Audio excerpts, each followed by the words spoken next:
Hello friends, ಎಲ್ಲರೂ ಹೇಗಿದ್ದೀರಾ?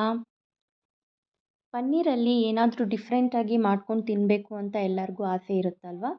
ಈ ರೀತಿಯಾಗಿ ಈಸಿಯಾಗಿ ಮನೆಯಲ್ಲೇ ಇರುವಂತಹ ವಸ್ತುವಲ್ಲಿ ನೀವು ಈ ಥರ ಈಸಿಯಾಗಿ ಟೇಸ್ಟಿಯಾಗಿ ಮಾಡುವಂತಹ ಒಂದು ಪನ್ನೀರ್ ಟಿಕ್ಕಾ ಮಸಾಲಾನ ನಾನು ನಿಮಗೆ ತೋರಿಸ್ಕೊಡ್ತಾ ಇದ್ದೀನಿ ಈ ವಿಡಿಯೋದಲ್ಲಿ.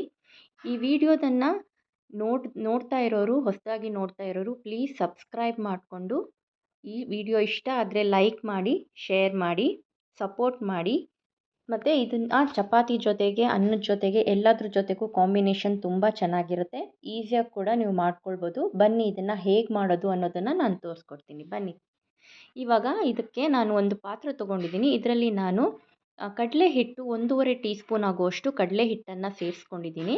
ಇದನ್ನು ನೀವು ಚೆನ್ನಾಗಿ ಫ್ರೈ ಮಾಡ್ಕೊಳ್ಬೇಕಾಗತ್ತೆ. ಒಂದು 2 ನಿಮಿಷ ನೀವು ಈ ಥರ ಚೆನ್ನಾಗಿ ಮೀಡಿಯಮ್ ಫ್ಲೇಮಲ್ಲಿ ಫ್ರೈ ಮಾಡಿದ್ರೆ ಸಾಕು. ನೋಡಿ, ಈ ಥರ ರೋಸ್ಟ್ ಆದ ನಂತರ ಇವಾಗ ಅದನ್ನು ತೆಗೆದಿಟ್ಕೊಳ್ಳೋಣ. ಈಗ ನಾನೊಂದು ಬೌಲ್ ತೊಗೊಂಡಿದ್ದೀನಿ. ಇದಕ್ಕೆ ನಾನು 1 ಕಪ್ ಆಗುವಷ್ಟು ಮೊಸರನ್ನು ತೊಗೊಂಡಿದ್ದೀನಿ. ಯಾಕಂದರೆ ನಾನು 500 ಗ್ರಾಮ್ ಆಗುವಷ್ಟು ಪನ್ನೀರನ್ನು ತೊಗೊಂಡಿದ್ದೀನಿ. ಹಾಗಾಗಿ ನಾನು 1 ಕಪ್ ಮೊಸರನ್ನು ತೊಗೊಂಡಿದ್ದೀನಿ. ಮತ್ತು ನಾನು ಏನು ರೋಸ್ಟ್ ಮಾಡಿ ಇಟ್ಕೊಂಡಿದ್ದೀನಲ್ವ, 1.5 ಟೀ ಸ್ಪೂನ್ ಆಗುವಷ್ಟು ಕಡಲೆ ಹಿಟ್ಟನ್ನು ನಾನು ಇದಕ್ಕೆ ಸೇರಿಸ್ಕೊಳ್ತಾ ಇದ್ದೀನಿ. ಇದನ್ನು ನೀವು ಚೆನ್ನಾಗಿ ಕಲಿಸ್ಕೊಬೇಕಾಗತ್ತೆ. ಯಾವುದೇ ಗಂಟು ಇದರಲ್ಲಿ ಬರಬಾರ್ದು. ಆ ರೀತಿಯಾಗಿ ನೀವು ಇದನ್ನು ಚೆನ್ನಾಗಿ ಕಲಿಸ್ಕೋಬೇಕಾಗತ್ತೆ. ನೋಡಿ, ಈ ಥರ ಮಿಕ್ಸ್ ಮಾಡ್ಕೊಳ್ಬೇಕು. ಯಾವ ಗಂಟು ಕೂಡ ಇದರಲ್ಲಿ ಬರಬಾರ್ದು. ಹಾಗೆ ಮಿಕ್ಸ್ ಮಾಡ್ಕೋಬೇಕು. ಯಾಕಂದರೆ ಗಂಟು ಬರೋದ್ರಿಂದ ನೀವು ಆಮೇಲೆ ಏನಾದರೂ ಇದು ಗ್ರೇವಿಗೆ ಸೇರಿಸೋದ್ರಿಂದ ಅದರಲ್ಲಿ ಸ್ವಲ್ಪ ಗಂಟು ಥರ ಅನಿಸ್ಬಿಡುತ್ತೆ. ಹಾಗಾಗಿ ನೀವು ಮೊಸರಲ್ಲಿ ಎಷ್ಟು ಆಗುತ್ತೆ ಅಷ್ಟು ಚೆನ್ನಾಗಿ ಮಿಕ್ಸ್ ಮಾಡ್ಕೊಳ್ಬೇಕು. ನಂತರ ಇದಕ್ಕೆ ನಾನು ಇವಾಗ ಅಜ್ವೈನ್ನ 1 ಟೀ ಸ್ಪೂನ್ ಆಗುವಷ್ಟು ಅಜ್ವೈನ್ನ ಸೇರಿಸ್ತಾ ಇದ್ದೀನಿ. ಮತ್ತು ಅಜ್ವೈನ್ ಹಾಕೋದ್ರಿಂದ ಯಾವುದೇ ತರಹದ ಗ್ಯಾಸ್ಟ್ರಿಕ್ ಆಗೋದಿಲ್ಲ, ಕಡಲೆ ಹಿಟ್ಟು ಹಾಕಿರೋದ್ರಿಂದ. ಮತ್ತು ಇಲ್ಲಿ ಶುಂಠಿ ಬೆಳ್ಳುಳ್ಳಿ ಪೇಸ್ಟನ್ನು ಕೂಡ 1 ಟೀ ಸ್ಪೂನ್ ಹಾಕ್ತಾಯಿದ್ದೀನಿ.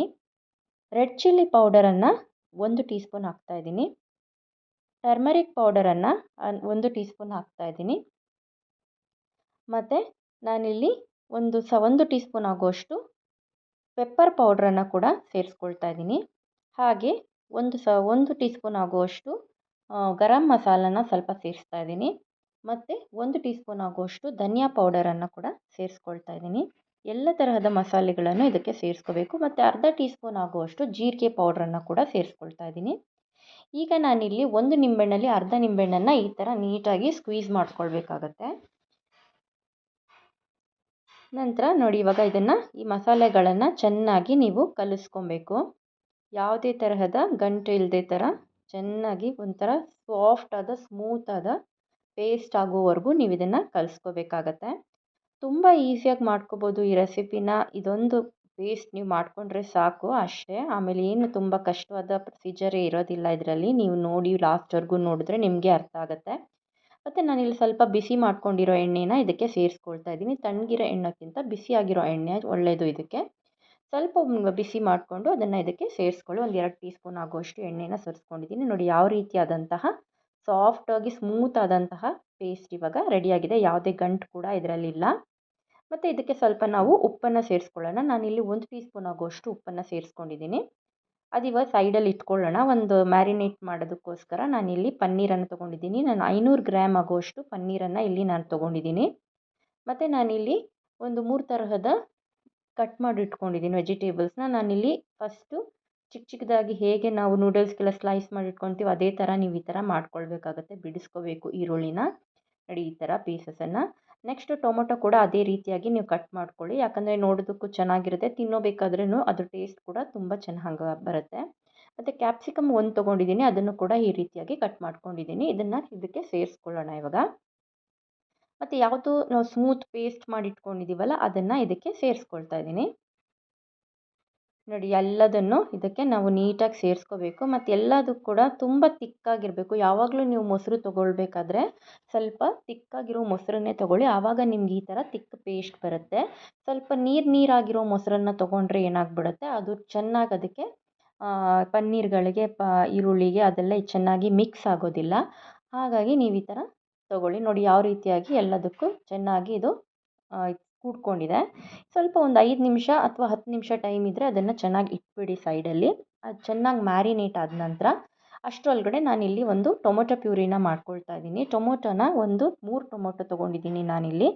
ಇದನ್ನು ನೀವು ಗ್ರೈಂಡ್ ಮಾಡ್ಕೊಂಬಿಡಿ ಒಂದು ಸಲ. ಒಂದು ಸಲ ಗ್ರೈಂಡ್ ಮಾಡಿದ್ರೆ ನಿಮಗೆ ಪೇಸ್ಟು ಟೊಮೆಟೊ ಪ್ಯೂರಿ ರೆಡಿ ಆಗಿಬಿಡುತ್ತೆ. ನೋಡಿ ರೆಡಿಯಾಗಿದೆ. ಬನ್ನಿ ಈಗ ಹೇಗೆ ಮಾಡ್ಕೊಳ್ಳೋದು ಅಂತ ಈಸಿಯಾಗಿ ತೋರಿಸ್ಕೊಡ್ತಾ ಇದ್ದೀನಿ. ಒಂದು ಬಾಣಲೆ ತೊಗೊಳ್ಳೋಣ. ಇದಕ್ಕೆ ಸ್ವಲ್ಪ ನಾನೊಂದು 3ರಿಂದ 4 ಟೀ ಸ್ಪೂನ್ ಆಗುವಷ್ಟು ಎಣ್ಣೆನ ಸೇರಿಸ್ಕೊಂಡಿದ್ದೀನಿ. ಇನ್ನೂ ಸ್ವಲ್ಪ ಬೇಕಂದರೆ ನೀವು ಜಾಸ್ತಿ ಸೇರಿಸ್ಕೋಬೋದು. ಯಾಕಂದರೆ ಶಾಲೋ ಫ್ರೈ ಇರೋದು ನಾನು ಆಯಿಲ್ ಸ್ವಲ್ಪ ಕಡಿಮೆ ಇರಲಿ ಅಂತ ಹೇಳ್ಬಿಟ್ಟು ಸ್ವಲ್ಪ ಕಡಿಮೆ ಆಯಿಲನ್ನು ಹಾಕ್ಕೊಂಡಿದ್ದೀನಿ. ಶಾಲೋ ಫ್ರೈ ಆಗಿರೋದ್ರಿಂದ ಸ್ವಲ್ಪ ನೀವು ಎಣ್ಣೆ ಜಾಸ್ತಿ ಹಾಕಿದ್ರೆ ನೀವು ತಳಕ್ಕೆ ಅದು ಹಿಡಿಯೋದಿಲ್ಲ. ನಾನಿಲ್ಲಿ ಸ್ವಲ್ಪ ಕಡಿಮೆ ಹಾಕಿದ್ದೀನಿ. ನೋಡಿ ಇದನ್ನು ಚೆನ್ನಾಗಿ ನೀವು ಈ ಥರ ಫ್ರೈ ಮಾಡ್ಕೊಳ್ಬೇಕಾಗತ್ತೆ. ಒಂದು 5 ನಿಮಿಷ ನೀವು ಇದನ್ನು ಫ್ರೈ ಮಾಡಿಕೊಂಡ್ರೆ ಸಾಕು, ಚೆನ್ನಾಗಿ ಬರುತ್ತೆ ಅದು. ನೋಡಿ ಇವಾಗ ಇದು ಚೆನ್ನಾಗಿ ಬೆಂದಿದೆ, ಫ್ರೈ ಆಗಿದೆ. ಅದನ್ನು ಸೈಡಲ್ಲಿ ಇಟ್ಕೊಳ್ಳೋಣ. ನಂತರ ನಾನು ಏನು ಫ್ರೈ ಮಾಡ್ಕೊಂಡಿದ್ದೆ ಅದನ್ನು ತೆಗೆದಿಟ್ಕೊಂಡಿದ್ದೀನಿ. ಇವಾಗ ಈ ಪಾತ್ರೆಗೇನೆ ನಾನಿವಾಗ ಸ್ವಲ್ಪ ಎಣ್ಣೆನ ಸೇರಿಸ್ಕೊಳ್ತಾ ಇದ್ದೀನಿ. ನಾನಿಲ್ಲಿ 2ರಿಂದ 3 ಟೀ ಸ್ಪೂನ್ ಆಗೋಷ್ಟು ಎಣ್ಣೆ ಹಾಕ್ಕೊಳ್ಬೋದು, ಚೆನ್ನಾಗಿರುತ್ತೆ ಟೇಸ್ಟು. ಬಟ್ ನಾನು 1 ಟೀ ಸ್ಪೂನ್ ಆಗೋಷ್ಟು ಎಣ್ಣೆನ ಹಾಕ್ಕೊಂಡಿದ್ದೀನಿ. ನಾನು ಆಯಿಲ್ ಸ್ವಲ್ಪ ಕಡಿಮೆ ಯೂಸ್ ಮಾಡ್ತೀನಿ. ಮತ್ತು ನಾನಿಲ್ಲಿ ಸ್ವಲ್ಪ ಒಂದು ಅರ್ಧ ಟೀ ಸ್ಪೂನ್ ಆಗೋಷ್ಟು ಜೀರಿಗೆನ ಕೂಡ ಇದಕ್ಕೆ ಆ್ಯಡ್ ಮಾಡ್ಕೊತಾ ಇದ್ದೀನಿ. ಇದೆಲ್ಲ ಜೀರಿಗೆ ಎಲ್ಲ ಹಾಕೋದ್ರಿಂದ ಇದು ಫ್ಲೇವರ್ ಕೂಡ ತುಂಬ ಎನ್ಹ್ಯಾನ್ಸ್ ಆಗುತ್ತೆ. ಮತ್ತು ನಾನಿಲ್ಲಿ 2 ದೊಡ್ಡ ಈರುಳ್ಳಿನ ಚಿಕ್ಕದಾಗಿ ಕಟ್ ಮಾಡಿಕೊಂಡು ಇಟ್ಕೊಂಡಿದ್ದೀನಿ. ಅದನ್ನು ಕೂಡ ನೀವು ಇದಕ್ಕೆ ಸೇರಿಸ್ಕೋಬೇಕು. ನಂತರ ಇದನ್ನು ಚೆನ್ನಾಗಿ ಫ್ರೈ ಮಾಡಿಕೊಂಡು ಸ್ವಲ್ಪ ಒಂದು ಗೋಲ್ಡನ್ ಬ್ರೌನ್ ಬಂದ ನಂತರ ಇದಕ್ಕೆ ನೀವು ಶುಂಠಿ ಬೆಳ್ಳುಳ್ಳಿ ಪೇಸ್ಟು 1 ಟೀ ಸ್ಪೂನ್ ಆಗುವಷ್ಟು ಆ್ಯಡ್ ಮಾಡ್ಕೊಳ್ಬೇಕು. ಅದನ್ನು ಕೂಡ ನೀವು ಚೆನ್ನಾಗಿ ಸ್ವಲ್ಪ ಫ್ರೈ ಮಾಡ್ಕೊಳ್ಬೇಕು 2 ನಿಮಿಷ.